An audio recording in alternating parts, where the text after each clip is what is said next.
Bonjour à tous et à toutes, bienvenue sur votre chaîne, Yvan des Dramas. Aujourd'hui, je vous présente le résumé de la série, La Force du Cœur épisode 36. Mais avant de commencer, n'hésite surtout pas à t'abonner et activer la cloche d'une notification pour ne rater aucune de nos prochaines publications.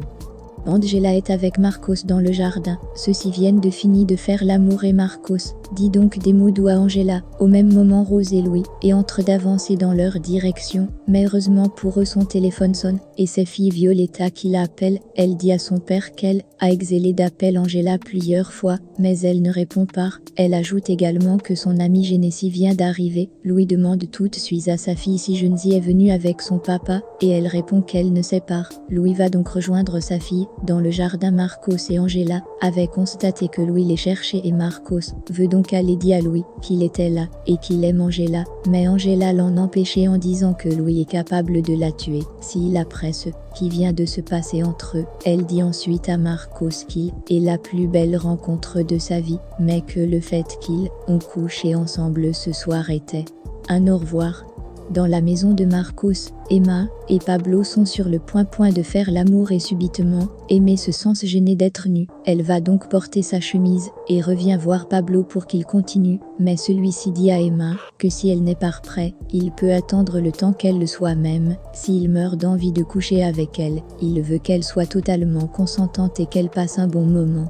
De l'autre côté au Mexique, Louis vient donc retrouver sa fille et Genesee au salon. Il demande donc à Genesee où est donc papa. Celle-ci répond qu'il est dans la chambre en train de ranger les valises. Ensuite il demande à Violetta où est sa mère et elle répond qu'elle ne sait pas. Et lorsque Louis veut donc aller dans la chambre retrouver Marcos, celle-ci vient donc dans le salon et dit à Louis qu'il est là. Louis demande donc aux filles de le laisser seul avec Marcos car ils ont beaucoup de choses à se dire. Dans la maison de Bernardo El Castillo, celle-ci est en train de disputer avec le père de Samantha lorsque Perla arrive, et lorsqu'il voit Perla il laisse, mais donc a dit qu'elle est une femme très infidèle, qu'il a non seulement trompé avec Bernardo, mais aussi avec un garde du corps Miguel Valdez, et à son père Perla le répond que Miguel Valdez est l'hommage qui a sauvé la vie de leur fille Samantha. Elle ajoute qu'elle a aimé personne comme Miguel Valdez, car celui-ci a été le plus grand amour de sa vie. De l'autre côté dans la maison de Samantha, Juan Marcos et celui-ci sont toujours en train de disputer. Marcos dit à Louise qu'il devait laisser Angela être heureuse, car il sait très bien qu'elle ne l'aime pas, mais est en train de tout faire pour que celle-ci l'épouse. Il dit ensuite à Louise que si on dit l'allumer alors, elle devrait coucher avec lui. Elle vient tout juste de quitter dans ses bras chose qui surprend vraiment lui. Il dit donc à Marcos, il n'a pas intérêt de se mettre entre Angela et Louis, car s'il ne l'a pas encore tuée c'est parce qu'il a pitié de Genesee, qui a déjà perdu sa maman, et il n'aimerait pas qu'elle perde également son papa. Et lorsque lui dit donc à Marco, qui se sent obligé de le tuer, Angela arrive donc, il dit à Louis de baisser son arme, car s'il ne le fait pas elle va le tuer. Dans la chambre de Fernanda, Vicente la porte dans quelque chose à boire. Celle-ci est en train de nettoyer son arme et lorsqu'elle voit donc Vicente, elle dit à celui-ci qu'elle a toujours cru que ces balles étaient faites pour tuer chacun de ses ennemis, mais que maintenant elle pense qu'une de ces balles est peut-être destinée pour elle. Elle pointe donc son arme sur la tête et dit qu'elle va se tirer une balle. Vicente se met donc à la demande et de ne pas commettre une folie. Et de l'autre côté à Mexico, dans la demeure de Samantha, Angela est en train de tout faire pour convaincre lui de ne pas tirer sur Marcos. Elle dit donc à celui-ci qu'ils vont se marier dans quelques heures, qu'il faudrait donc, ils pensent à leur fille, qui ne voudrait pas voir son papa, qu'elle aime tant en prison, et Marcos essaie donc d'arracher les larmes qui est entre les mains de lui. C'est dans un cirque une bagarre éclate entre Marcos et lui. Après leur bagarre, Louis se précise à nouveau à Angela qu'il voudra que demain c'est belle, et bien Marcos, qui la conduise jusqu'à l'hôtel pour que celui-ci. Le lendemain matin, jour du mariage de Angela, Samantha arrive donc, celle-ci est donc en train de causer avec Angela. Elle dit à Angela qu'elle a une très mauvaise mine, que ça se voit tout de suite, qu'elle ne se marie pas par amour mais par dépit.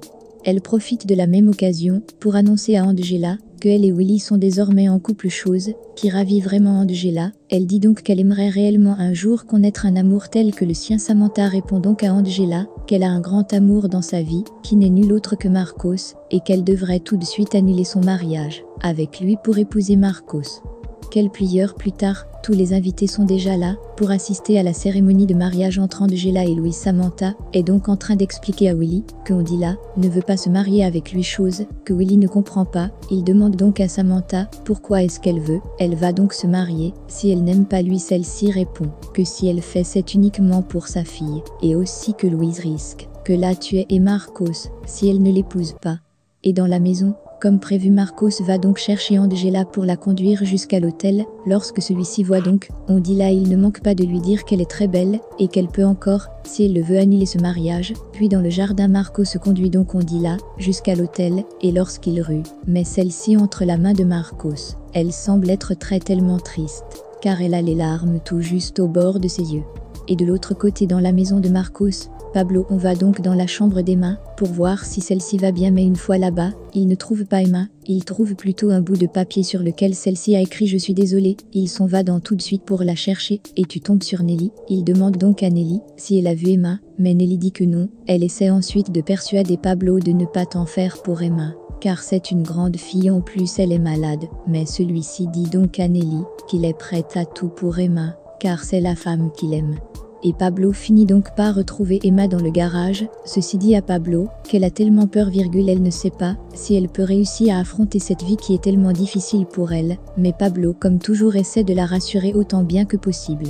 Et de l'autre côté, à la cérémonie de mariage, tu sembles être en train de très bien se passer, car à très bientôt aussi lui aura donc pour épouse Angela. Le prêtre prononce donc les paroles « On dit là, voulez-vous prendre pour époux lui, jusqu'à ce que la mort vous sépare ». Celle-ci accepte, puis autour de lui également accepte, et ceux-ci échangent donc les anneaux de mariage, chose qui brise le cœur de Marcos en 1000 morceaux. Mais avant que le prêtre ne l'ait marié, Angela renonce au mariage, car l'amour de sa vie c'est Marc. Voilà les amis, c'était donc tout pour cet épisode de La Force du Cœur. N'hésitez surtout pas à vous abonner et à activer la cloche de notification pour ne rater aucune de nos prochaines publications.